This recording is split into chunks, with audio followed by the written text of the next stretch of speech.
इस प्रेशर के सीधा चार्ज करने के लिए तैयार है, पर ट्रेस गॉड वो आ चुके हैं। मैक्स को उन्होंने डाउन किया। टीम रेकनिंग एक वो टीम जो लगातार लैंड के लिए क्वालिफाई होते आई है। चौथा पायदान ऑफिशियल इवेंट में उन्होंने 2 बार हासिल किया। एक टीम जो ओरांगुटान थी उसने पहले एक प्लेयर को निकाल दिया रेकनिंग के, फिर वाइल्ड फैंग्स ने दूसरे प्लेयर को खत्म किया। अब राइजिंग इन्फर्नो की बारी आई, वो तीसरे प्लेयर को खत्म कर रहे हैं।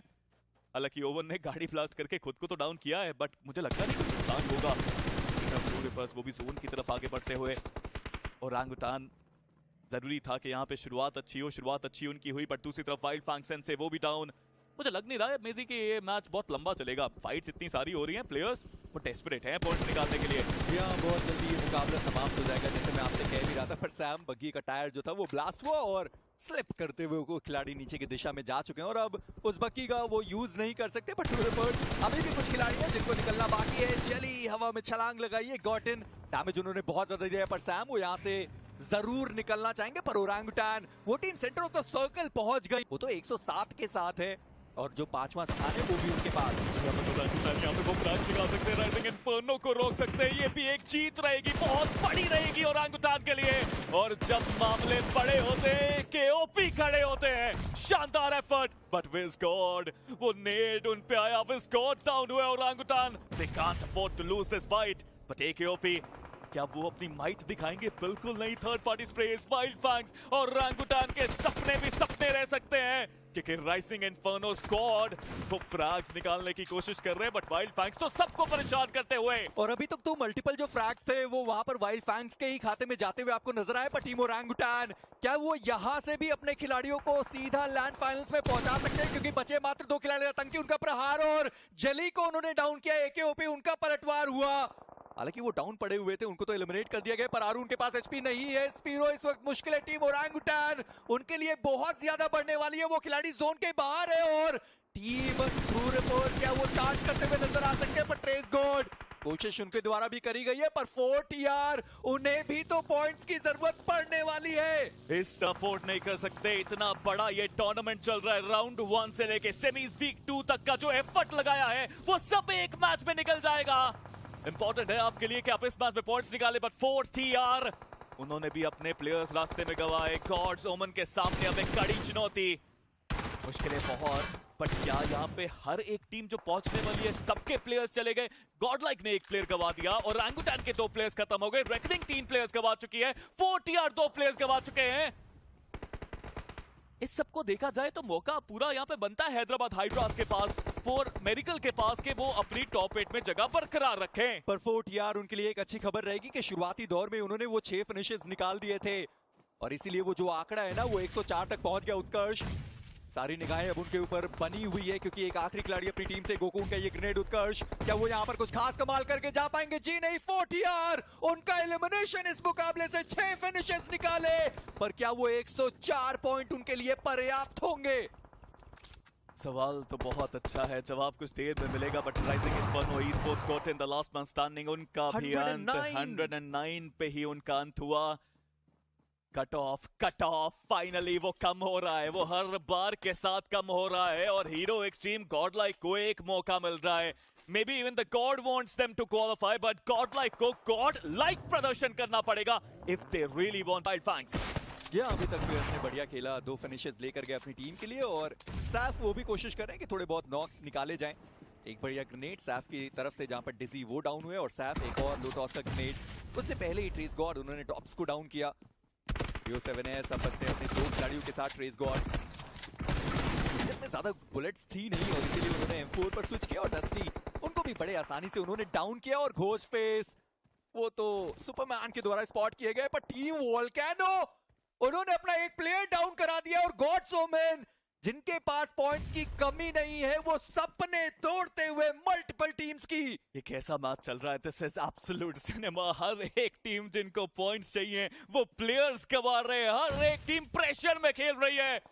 इस प्रेशर को पार करना मुश्किल है, बट दूसरी तरफ गॉड्स ओमन के सामने वाइल्ड फैंग्स की चुनौती। वैसे कोई फर्क पड़ेगा नहीं, बट यहाँ पे वोल्केनो अपने प्लेयर्स नहीं गवा सकती। वोल्केनो को यहाँ पे अब तक का अपना बेस्ट बीच बाई खेलना है, तभी सिर्फ वो आगे बढ़ पाएंगे। अदरवाइज मुश्किलें उनकी भी बढ़ेंगी। ये तो अच्छी बात है कि वो जोन के अंदर, बट गॉड्स ओमन उनको तो कोई डर नहीं है। स्टोन बिजमा अकेले हैं यहाँ पे।